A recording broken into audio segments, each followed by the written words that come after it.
Bienvenue à tous dans ce premier épisode de Chronique du Vice, tout simplement sur la gestion du temps. Aujourd'hui, je vais expliquer comment ça a été difficile pour moi de gérer le temps, de faire face à cette contrainte, sachant qu'on n'a pas de levier dessus. On dit souvent que voilà, le temps, on ne peut pas le rattraper, ce qui est vrai. Et vous allez voir qu'aussi, vous ne pouvez pas l'accélérer, quand vous estimez léser, spoiler, voler, et que vous estimez que vous faites matraquer par un prêt, par des frais juridiques de façon mensuelle et très dur à tenir. Donc je fais cette vidéo tout simplement pour témoigner mon ressenti. J'accuse personne dans la vidéo ou autre. Je veux juste donner de la force à des acquéreurs comme moi qui se retourneraient en justice contre leurs vendeurs. Alors sachez que nous, on a signé la résidence principale un vendredi à 11 h. Donc acte de vente signé, projet d'une vie, voilà, on se lance, let's go. Qu'est-ce qui se passe le vendredi même à 15 h? On commence à soulever le lino, on commence à faire les travaux. Et là on s'aperçoit que déjà on ressent, au mode au pif, on sent une odeur nauséabonde, une odeur d'égout tout simplement qui se dégage du lino. Franchement infect. On voit la présence d'eau stagnante sous le lino. Là on comprend qu'il y a quelque chose qui ne va pas. Voilà, on avait acheté notre résidence principale. On comprend aussi que notre vie elle va basculer tout simplement. Et donc qu'est-ce qu'on fait? On appelle le notaire, hein. Donc, tout simplement parce qu'il est là pour nous donner des conseils. On avait confiance en notre notaire, on avait pris un très bon notaire. Je déconseille à tout le monde de prendre le même notaire pour la partie vendeuse et la partie acquéreuse.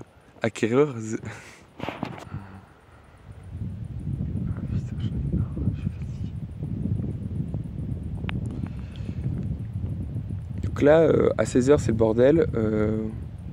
On notifie tout le monde sans entrer en contact avec les vendeurs. Sachez que vous avez signé à la promesse et à l'acte de vente que tout contact doit se faire via notaire. Donc n'allez pas déroger à la loi ou autre, respectez le périmètre, tout simplement, les règles qui sont imposées.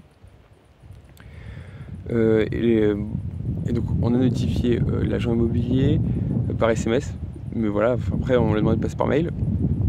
On a notifié notre notaire, qui a notifié les notaires des vendeurs. Et j'ai essayé de joindre le syndic, tout simplement parce que voilà, vous êtes propriétaire, maintenant vous avez le droit à accès au syndic. Parce que oui, en France, tant que vous n'avez pas signé l'acte de vente, vous n'avez pas accès à tous les documents, que ce soit copropriété.fr, donc qui est une espèce d'intranet où tous les papiers de la copro sont stockés. Même vous ne pouvez pas les contacter, vous ne pouvez pas les appeler en mode je suis le futur acquéreur, est-ce que je veux consulter un dossier? Non, vous n'avez pas le droit. Ça marche pas comme ça en France. Il faut que vous ayez signé l'acte de vente. Et même après, il faut que votre notaire ait notifié au syndic que vous êtes les nouveaux propriétaires. Sinon, il ne vous met pas en contact. Sinon, il vous refuse les accès tout simplement.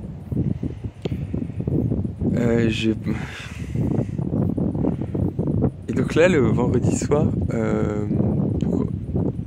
donc là, le vendredi, en 5 h, on découvre, je sais pas, en 4-5 h, on découvre à peu près le vice.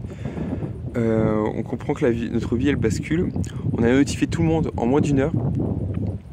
Et tout le monde va nous mettre déjà 48 heures, plus de 48 heures à nous répondre parce que c'est le week-end. C'est pas leur problème. Eux, ils n'ont pas les pieds dans la merde, tout simplement. Ils ne sont pas à point liés avec un prêt de plus d'un demi-million à rembourser sur 20 ans. Vous dormez pas, c'est 48 heures, bon, voilà, c'est le week-end, vous ne pouvez pas les compresser. Mais c'est comme ça, vous apprenez déjà à faire face à la gestion du temps. Et la semaine, il n'y a pas grand-chose de plus qui change, hein. Je veux dire, on a notifié donc voilà, notre notaire dit contacter l'huissier pour faire constater, parce que voilà, si vous voulez faire une table ronde, c'est bien de faire constater par quelqu'un de neutre.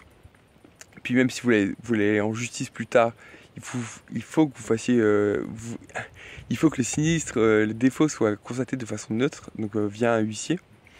Donc on l'a contacté le lundi matin. Je pense que le mercredi il passait, voilà, il n'avait pas de dispo, pourquoi pas, vous ne pouvez pas le compresser non plus. Vous demandez des tables rondes ou des informations que s'appelle au vendeur, silence radio, hein. Personne ne vous répond. Ah oui, j'ai oublié de dire, dans cette série, dans cette vidéo, je veux diffamer personne, je veux vraiment exprimer mon ressenti, mon malaise, mon mal-être, tout simplement parce que pendant cette période, je suis parti en dépression. J'étais accompagné par un psy et un psychiatre. et je crée le contenu que j'aurais aimé voir quand j'ai découvert ce vice caché. J'aurais aimé voir, par exemple, donc c'était en 2023, j'aurais aimé voir quelqu'un qui documente son parcours, on va dire en 2016, et qui en 2018, 2020 dise ça y est, j'en suis sorti, voilà comment ça s'est passé. Donc je crée ce contenu. Si c'est votre cas, vous avez du mal, moi je vous incite à créer du contenu, que ce soit via YouTube, j'en sais rien, Twitter, un format qui vous plaît, même un journal intime, juste pour libérer la parole. Ça vous fera énormément de bien. Et c'est ce que je fais dans cette vidéo. Donc voilà, je sais plus où j'en étais. Oui, la gestion du temps. Donc la gestion du temps, j'y reviens. Le huissier vous annonce qu'il y en a pour une semaine pour faire le rapport. Pareil, ça prend 2 à 3 semaines, j'ai plus les dates exactes en tête. Mais vous attendez, et c'est à vous de faire les relances, tout simplement parce que lui, il n'a pas les pieds dans la merde et les poings liés à un prêt qui ne peut pas suspendre. C'est à vous de faire les relances, à prendre votre mal en patience, mais courage. Il y a aussi les vendeurs, tout simplement parce que vous devez organiser des tables rondes, comme je disais, avant d'aller en justice. Ils font les morts, du jour au lendemain, ils se réveillent. Vous voulez les faire au plus vite, hein, vous voulez les faire dans la semaine, les tables rondes. Ils sont pas dispo, je sais pas quoi. Ils vous proposent une date, vous sautez dessus. Bah, qu'est-ce qu'ils font, c'est... Qu'est-ce qui s'est passé pour nous plutôt? Ils ont annulé les tables rondes. Une fois la veille, je crois, et une fois le matin. Je sais plus comment exactement ça s'est passé. Mais pareil, c'est plus leur problème. Eux, ils sont débarrassés du bien. Ou ils veulent pas se lier à un vice caché, tout simplement. Parce que je vous rappelle que le vice caché, ils sont pas forcément au courant. Et pareil, YouTube, c'est l'espace public. Je suis pas là pour diffamer. Je suis vraiment là pour exprimer mon ressenti.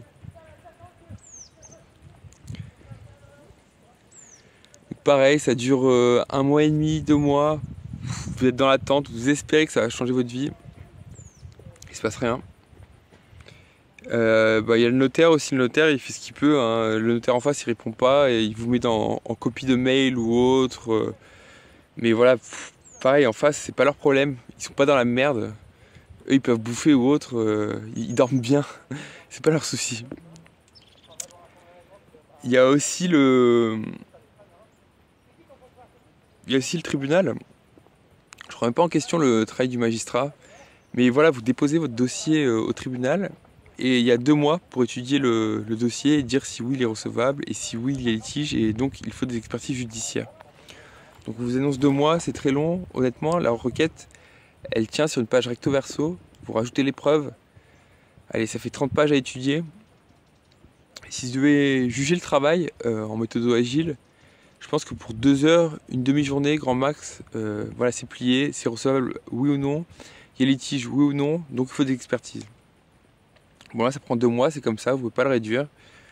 Honnêtement, je pense qu'avec une IA, ça ira beaucoup plus vite. Je pense que en 5 minutes, c'est torché, c'est oui ou non. Hein. De toute façon, la loi, elle est binaire. Hein. Je veux dire, c'est pour déclencher, c'est pour déclencher des caractéristiques. Et donc, si vous avez vos caractéristiques, alors oui, vous allez à l'étape d'après. Et bon, c'est comme ça. Et sauf qu'il n'y a pas eu 2 mois. Là, on est dans le 7e mois de retard, donc quasiment 9 mois. Tout simplement parce que le magistrat est en surcharge de travail. Alors voilà, je ne vais pas remettre son travail en question. Peut-être qu'il n'a pas les moyens dont il dispose. C'est un service public la justice au final, hein, mais il n'y a pas que les hôpitaux, les écoles qui se cassent la gueule. Non, il y a vraiment tout qui se casse la gueule en France, c'est comme ça.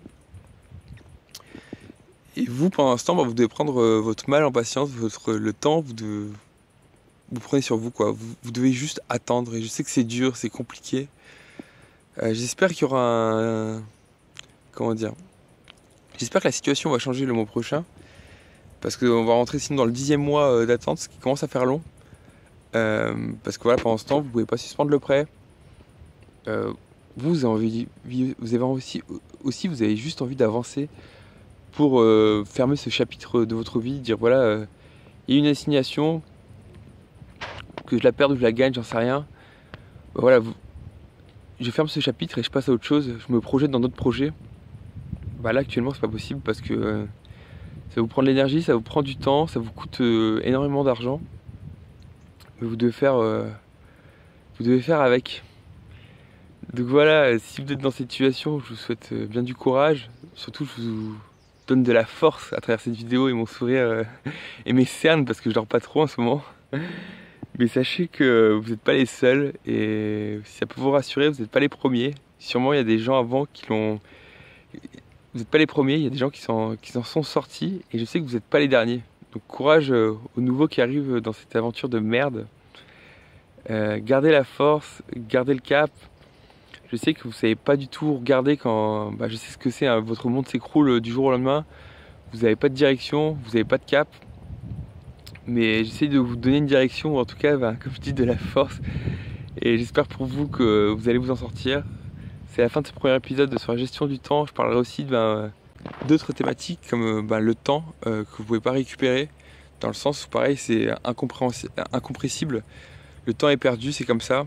Vous pouvez pas lancer d'autres projets. Vous devez faire avec. Il y a aussi l'appauvrissement forcé parce que voilà, vous dépensez des sommes énormes. Il y a une partie de l'argent que vous récupérez jamais. Mais on fait avec. Allez, force à vous. Ciao.